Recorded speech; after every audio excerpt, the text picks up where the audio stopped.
안녕하세요. 개인 투자자분들의 멘토 프로페서 킹입니다.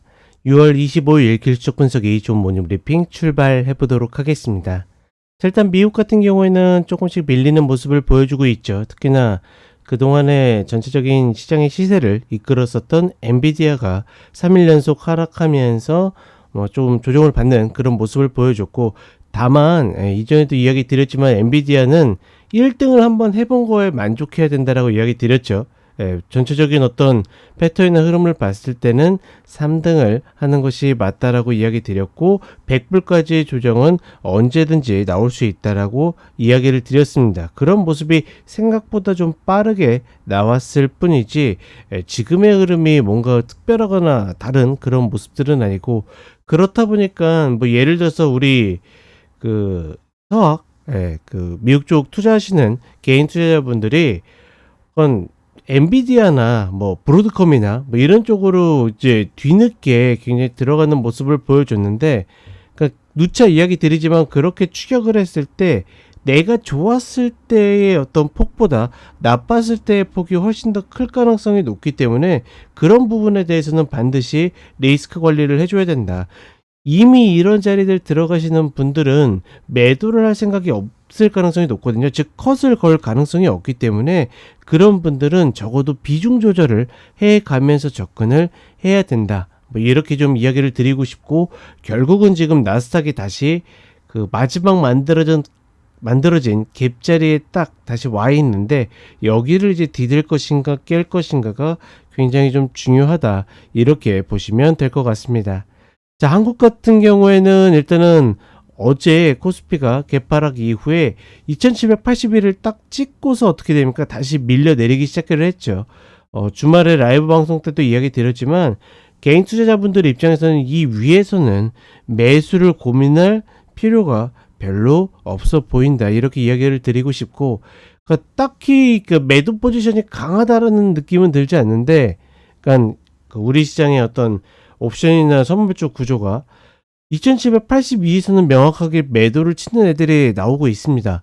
그렇다 보니까 그동안 거의 상반기 내내 힘을 쓰지 않았던 애들이 저 위에서는 그런 모습을 보여주고 있기 때문에 우리가 그 위에서는 매수를 위해서 애쓸 이유는 없다라고 보고 있고, 결국은 여전히 120평과 그 갇힌 사이에서 어떤 방향을 취할 것인지, 뭐 그게 좀 관건인 정도이다, 이렇게 인지를 하시면 될 것 같습니다.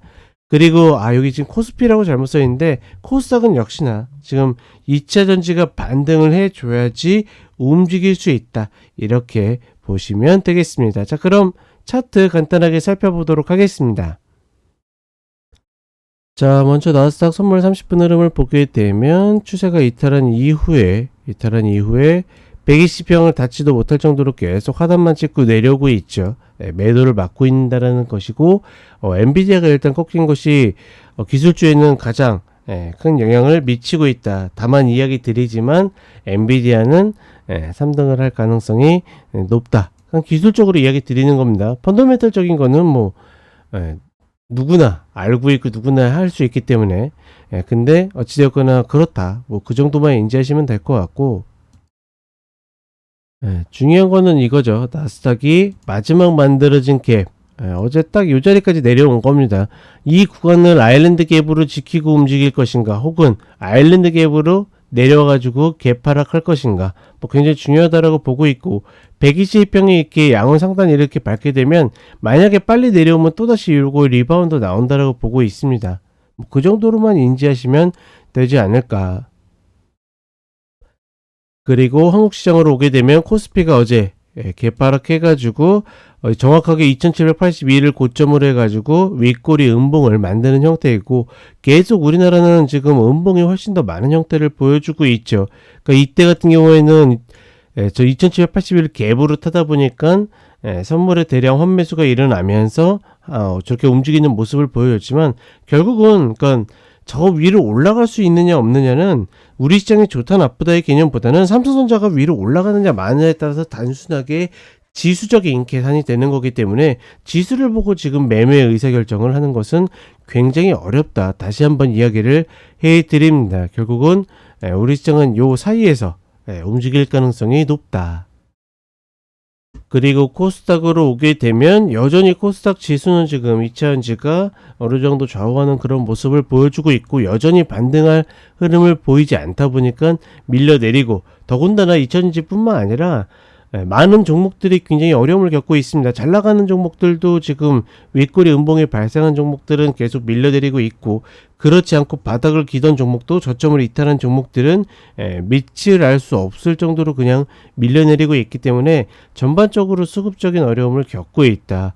또다시 지금 내려오고 있는데 829 라인 이 라인에서 또다시 디딜 수 있는지가 굉장히 중요하다라고 보고 있고 사실 꼭 이 자리 내려오지 않아도 2차전지의 반등만 나와도 지수적으로는 반등할 가능성이 저는 높다라고 판단하고 있습니다. 자, 이렇게 이야기 드렸고 제가 주말에 라이브 방송 때도 이야기 드렸지만 전반적으로 그렇게 쉬운 장 아닙니다. 어려운 장 맞고 그러니까 종목들이 그러니까 지수의 위치에 비해서 종목들이 더 어려운 장 맞고 만약에 갭을 그러니까 그 컷을 치우신 분들은 좀 더 어려움을 겪을 가능성이 높고 그건 내가 비중을 전체 100%를 들어가 있는데 컷을 다 치운다라 그러면 손을 놔버리게 되어 있습니다. 근데 그렇지 않다라 그러면 일부라도 계속 매매를 들어가시면서 효율을 찾는 그런 쪽으로 가셨으면 좋겠다 이야기를 드리겠습니다. 자, 이렇게 이야기 드렸고 저는 런치박스로 점심때 다시 찾아오도록 하겠습니다.